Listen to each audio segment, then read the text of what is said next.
Hello students, BSc पाठ प्रथम के विद्यार्थियों का आज की क्लास में स्वागत है।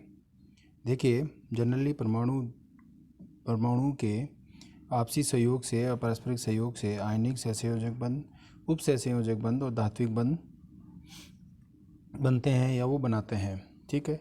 आयनिक और धात्विक बंध जो होते हैं वो परस्पर उनके परमाणुओं के मध्य में स्थिर विद्युत आकर्षण बल के द्वारा बनते हैं, जबकि सहसंयोजक उप सहसंयोजक यौगिक जो बनते हैं वो भी एक आकर्षण बल से बनते हैं, जिन्हें हम वान डेर वाल बल या वान डेर वाल अंतरक्रियाएं कहते हैं। जनरली तो वान डेर वाल बल कहते किसे हैं? किसी भी नाभिक द्वारा उसकी परिधि के बाहर के इलेक्ट्रॉनों को अपनी ओर आकर्षित करने वाला जो बल होता है उसे वान डेर वाल आकर्षण बल कहते हैं। इसकी पुष्टि के तथ्य जो हैं वो निम्न प्रकार से होते हैं।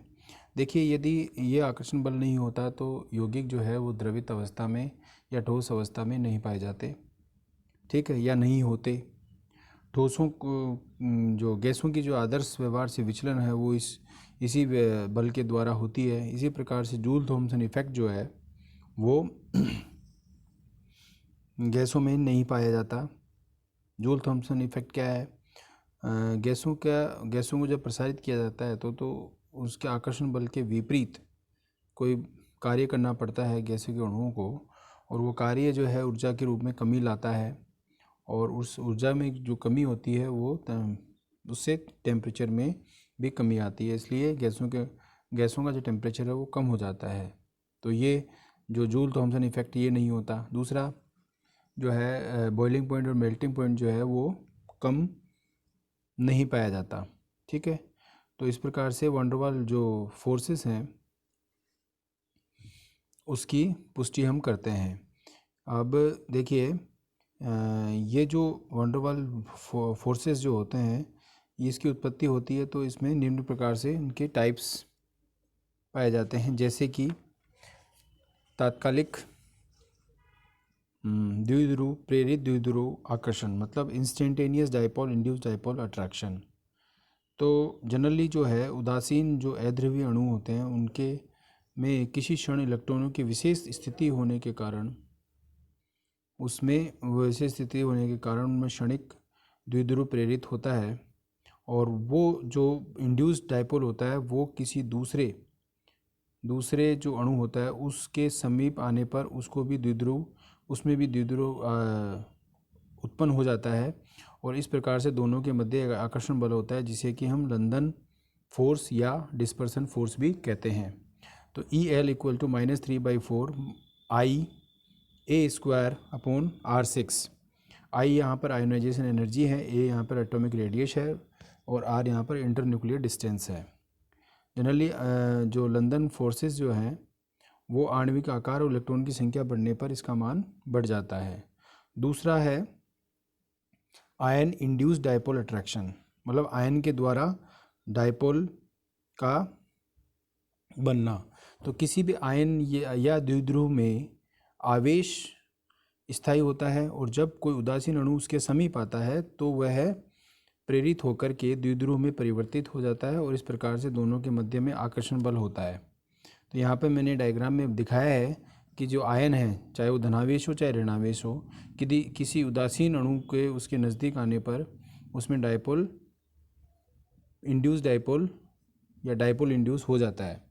तो ED का मान -Z² अल्फा अपॉन 2R4, और इसी प्रकार से यदि डाइपोल से डाइपोल बनता है तो ED जो एनर्जी की वैल्यू है वो -2 अल्फा μ² अपॉन R6।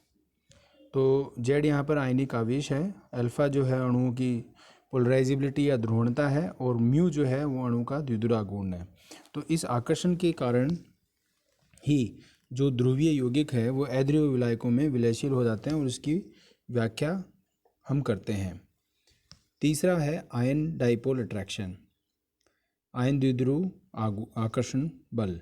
तो इसमें क्या होता है कि जो ध्रुवीय विलायक हैं, जैसे कि मान लीजिए जल है, में जब कोई आयनिक यौगिक डाला जाता है तो वह उसमें घुल जाता है, तो इसके आयन जलयोजित हो जाते हैं, और इस प्रकार से उस दोनों में आकर्षण होता है। तो इस प्रकार देखिए यहाँ पर दो आयन है, धनावेश और ऋणावेश, और डाइपोल है, तो इनमें अट्रैक्शन होगा। इसकी एनर्जी की value Z plus minus mu upon 4 pi epsilon r²। और इसी प्रकार से अंतिम है डाइपोल डाइपोल अट्रैक्शन। तो डाइपोल डाइपोल में जो अट्रैक्शन होता है उसमें जो डाइपोल्स हैं वो एक दूसरे के नज़दीक आते हैं, समीप आकर के और ओरिएंटेड हो जाते हैं, मतलब एक अभिविन्यास में व्यवस्थित हो जाते हैं। ठीक है, इसे ओरिएंटेशन अट्रैक्शन भी कहते हैं। ये कीज़म ने 1912 में प्रतिपादित किया था। इसकी वैल्यू जो एनर्जी की वैल्यू है -2μ4/3r6kT। के यहाँ पे बोल्ट्जमैन कांस्टेंट है, टी यहाँ पे टेम्परेचर है और ई के यहाँ पर कीज़म एनर्जी है। अब इसको प्रभावित करने वाले कारक, factor affecting the van der वाल फोर्सेस ऑफ अट्रैक्शन। कौन कौन से कारक हैं जो कि वैन डर वाल्स जो फोर्सेस हैं, जो अट्रैक्शन है या इंट्रैक्शन है, उसको प्रभावित करते हैं। पहला है एटॉमिक रेडियाई। तो एटॉमिक रेडियाई में देखिए एनर्जी जो है EL वो डायरेक्टली प्रोपोर्शनल टू a²। ठीक है, तो जैसे जैसे परमाणु का आकार बढ़ता जाता है वैसे वैसे इसकी एनर्जी का मान भी बढ़ता जाता है। तो एनर्जी का मान मतलब फोर्सेस, अट्रैक्शन फोर्स बढ़ेगा। तो जैसे मान लीजिए helium, neon, argon, krypton, xenon, इनका यदि हम ऑर्डर देखें तो इनका जो बॉइलिंग पॉइंट है वो केल्विन में helium, neon, argon, krypton, xenon में क्रम से बढ़ता जाता है, क्योंकि इसमें परमाणु आकार बढ़ता है। इसी प्रकार से डाइपोल मोमेंट, वैन डर वाल बल जो है वो डाइपोल मोमेंट के समानुपाती होता है। तो जैसे यहाँ पर मैंने एग्जांपल लिया है argon, carbon monoxide, hydrogen chloride, ammonia और वाटर मॉलिक्यूल। तो इनका जो डाइपोल मोमेंट है वो यहाँ पे DY में मेंशन किया है। यहाँ पर आर्गन का 0 है, CO का 0.117 है और HCl का 1.08 है, NH3 का 1.47 है और इसका वाटर का ये है। तो डाइपोल मोमेंट जैसे जैसे बढ़ता है वैसे वैसे इसका बॉइलिंग पॉइंट भी इंक्रीज होता है।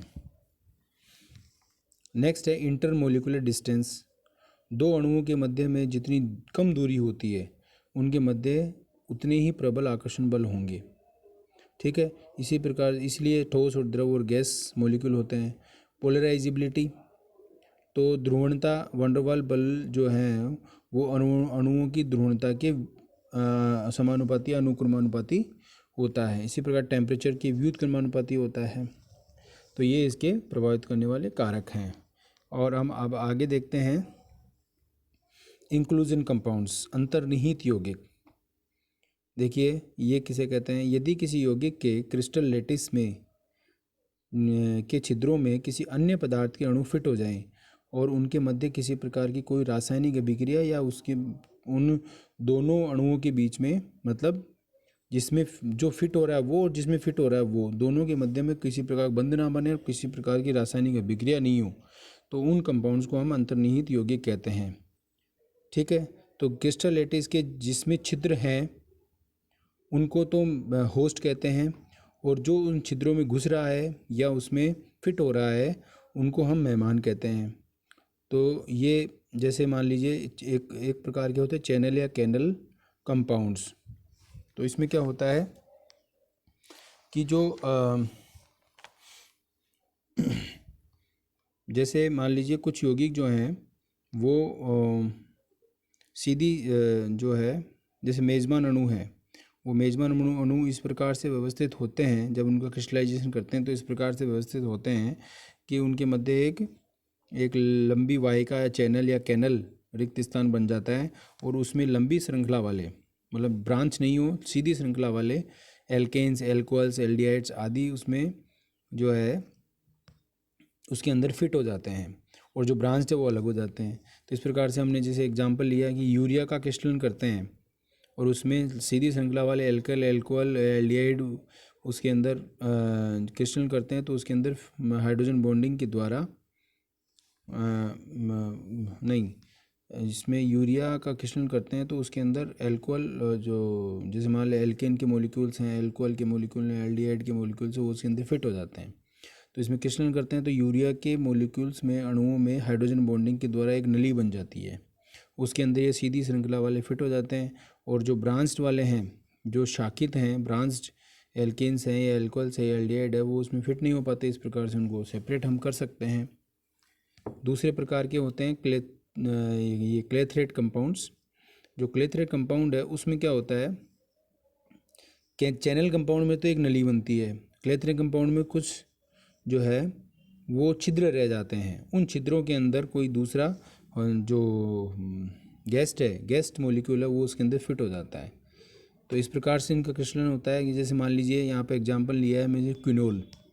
तो क्विनोल के जो अणु हैं उनका जब क्रिस्टलन करते हैं तो उसमें हाइड्रोजन बॉन्डिंग की वजह से इस प्रकार के स्ट्रक्चर व्यवस्थित होते हैं कि उनके अंदर छिद्र रह जाते हैं। जो आर्गन के मॉलिक्यूल हैं जो कि गेस्ट हैं वो उसके इन छिद्रों में फिट हो जाते हैं। ठीक है, इसी प्रकार से हम दूसरा एग्जाम्पल भी ले सकते हैं। जैसे मान लीजिए निकल साइनाइड और अमोनिया कॉम्प्लेक्स